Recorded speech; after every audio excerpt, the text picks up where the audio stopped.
Ko'chalardagi millionlab odamlar, qulayotgan hukumatlar, butun mintaqani qamrab olgan inqilob to'lqini. Bu zamonaviy tarixdagi eng katta norozilik harakatlaridan biri Arab bahoridir.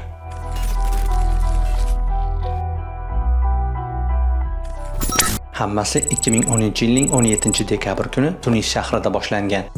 Ko'cha savdogari Muhammad Bouazizi litsenziyasi yo'qligi sababli mahsulotlaridan ayrilib qoladi. Qilingan haqoratlar yuzasidan Bouazizining qilgan shikoyati mahalliy rasmiylar tomonidan shunchaki rad etiladi. Adolatsizlikka chiday olmagan savdogar mahalliy hukumat idorasi oldida o'zini yoqib yuboradi. Bu voqea korrupsiya va ishsizlikdan aziyat chekayotgan aholini ilhomlantirib yuboradi. Ko'plab insonlar adolat talab qilib namoyishlarga chiqa boshlaydi. Namoyishchilarning ijtimoiy tarmoqlardagi postlari norozilik to'lqinini butun mamlakat bo'ylab tezlik bilan yoyilishiga olib keladi. Natijada 2011-yil 11-yanvar kuni Tunis hukumati qulab, prezident Ben Ali mamlakatni tark etadi. Ijtimoiy tarmoqlarda tarqatilgan Tunis haqidagi videolar butun dunyo e'tiborini tortadi.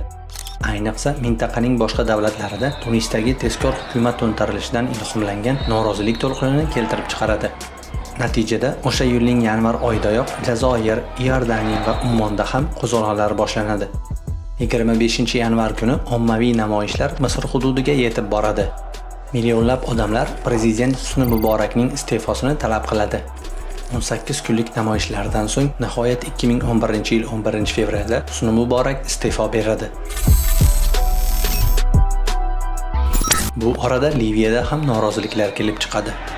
Ammo mart oyiga kelib ommaviy qo'zg'olon fuqarolar urushiga aylanib ketadi. Vaziyatdan foydalanib NATO tinch aholini himoya qilish bahonasida Liviyadagi jarayonlarga aralashadi. NATO havo kuchlari Muammar Kaddafi yashiringan Sirta shahriga ketma-ket zarbalar beradi. Bu voqealar Muammar Kaddafi hukumatining mag'lubiyatini tezlashtiradi. Ammo 2011-yil oktyabrdagi Kaddafining qatlidan keyin Liviya uzoq muddatli beqarorlik ko'chasiga kirib qoladi.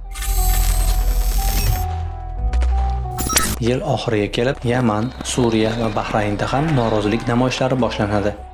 Bahrayndagi qo'zg'olon kuch bilan bostirilgan bo'lsa, Yamandagi hukumat namoyishchilar tomonidan ag'dariladi. Suriyadagi norozilik namoyishlari esa 2025-yilgacha davom etgan fuqarolar urushiga aylanib ketadi. Arab bahori tufayli Yaqin Sharqdagi holat butunlay o'zgarib ketdi. Ba'zi davlatlar demokratik boshqaruvni qabul qildi. Boshqalarida esa diktatura kuchaytirildi yoki fuqarolar urushi avj oldi. Sizningcha Arab bahor voqealari ijobiy natija berdimi yoki salbiy? Fikrlaringizni izohlarda qoldiring. Kontent yoqdimi? Qaymoqqa obuna bo'ling.